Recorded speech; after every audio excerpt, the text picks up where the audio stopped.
అయోధ్యలో బాలరాముడు కొలువుదీరాడు. సుందరమైన రూపంలో ఉన్న బాలరాముడిని చూసి భక్తజనం తన్మయత్వంతో పులకించిపోతున్నారు.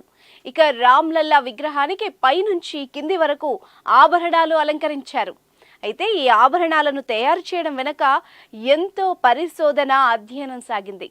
అసలు ఆ అయోధ్య రాముడి ఆభరణాల వెనుక ఉన్న కథేంటి, వాటిని ఎవరు రూపొందించారు అనే విషయాలు ఈ స్టోరీలో తెలుసుకుందాం. 5 శతాబ్దాలుగా కలలుగన్న అయోధ్య రామ మందిరంలో కొలువు తీరిన రాముడి విగ్రహం ఎలా ఉంటుందోనన్న ఉత్కంఠకు తెరపడింది. Gautam neuro care, brain stroke, migraine, fits, brain and spine surgeries కి బెస్ట్ న్యూరో సర్జన్. 5 ఏళ్ల వయసున్న బాలుడి రూపంలో ఉన్న రామ్ లల్లాకు అయోధ్య గర్భగుడిలో ప్రాణ ప్రతిష్ఠ చేశారు. అయితే ఆ రామ్ లల్లాకు భారీగా ఆభరణాలను అలంకరించారు. ఆ బాలరాముడికి అలంకరించిన ఆభరణాల వెనుక చాలా స్టోరీ ఉంది. ఎంతో పరిశోధన చేసి అధ్యయనాలు జరిపి ఆ ఆభరణాలను తయారు చేయించారు.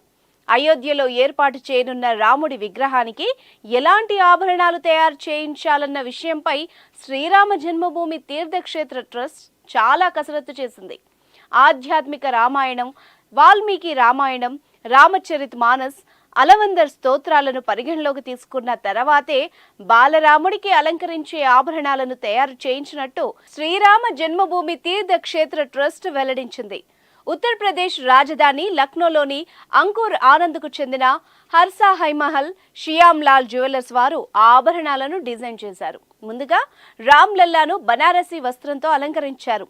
పసుపు పచ్చ పంచెతో పాటు ఎరుపు రంగు అంగవస్త్రాన్ని ధరింపచేశారు. ఈ అంగవస్త్రాలను బంగారపు వర్ణం జరీతో తయారు చేశారు. దానిపై శంఖం, చక్రం, పద్మం, మయూర్లను ముద్రించారు. ఈ వస్త్రాలను ఢిల్లీకి చెందిన డిజైనర్ మనీష్ త్రిపాఠి స్వయంగా అయోధ్యలో ఉండి రూపొందించారు. ఇక అయోధ్య రామ్లల్లా విగ్రహానికి అమర్చిన బంగారు కిరీటం విలువ అక్షరాల 11 కోట్లని ఆలయ వర్గాలు తెలిపాయి. గుజరాత్లోని సూరత్కు చెందిన పారిశ్రామికవేత్త, గ్రీన్ ల్యాబ్ డైమండ్స్ అధినేత ముఖేష్ పటేల్ ఈ కిరీటాన్ని అందించారు. 6 కిలోల బరువు ఉన్న ఈ కిరీటంలో అత్యంత విలువైన రాళ్లను పొదిగారు. 4.5 కేజీల బంగారంతో పాటు చిన్న పెద్ద వజ్రాలు, కెంపులు, ముత్యాలు, నీలమణులతో తయారు చేశారు. సూరత్కు చెందిన కుశాల్ దాస్ జ్యువెలర్స్ యజమాని దీపక్ జోక్సీ ఒక్కొక్కటి 3 కిలోల బరువున్న వెండి రామమందిర నమూనాలను అందజేశారు. ముకుట్ అని పిలిచే రాముడి కిరీటాన్ని 1.7 కిలోల బంగారంతో తయారు చేశారు.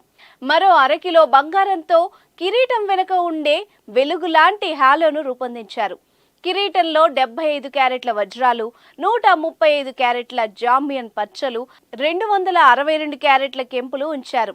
ఆ ముకుట్ మధ్యలో ఉన్న సూర్యుడు శ్రీరాముడి వంశమైన సూర్యవంశీ లోగోను సూచిస్తుంది. సుమారు 16 గ్రాములుండే తిలకాన్ని శ్రీరాముడికి అలంకరించారు. ఇందులో 3 క్యారెట్ల సహజ వజ్రం, దాని చుట్టూ దాదాపు 10 క్యారెట్లు ఉండే చిన్న వజ్రాలనుంచారు.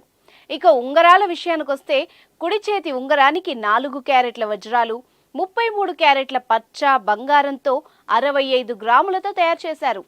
ఎడమ చేతి కోసం 26 గ్రాముల రూబీ రింగులతో వజ్రాలు, కెంపులు పొదిగి రూపొందించారు. బంగారంతో చేసిన చిన్న గుండ్రని నెక్లెస్ 500 గ్రాముల బరువు ఉంది. ఇందులో 50 క్యారెట్ల వజ్రాలు, 150 క్యారెట్ల కెంపులు, 380 క్యారెట్ల పచ్చలు పొదిగారు. 850 గ్రాముల బరువైన చేతి కడియాలను 22 క్యారెట్ల బంగారంతో చేశారు. దాదాపు 100 క్యారెట్ల వజ్రాలు, 320 క్యారెట్ల కెంపులు, పచ్చలు వీటిలో పొదిగారు. బంగారం, వజ్రాలు, కెంపులు పొదిగిన కడియాలను సుమారు 400 గ్రాముల బరువుతో తయారు చేశారు. దీనిపై ఆలయ ట్రస్ట్ సభ్యులు పూర్తిగా అధ్యయనం చేసి స్వామివారికి అలంకరించారు.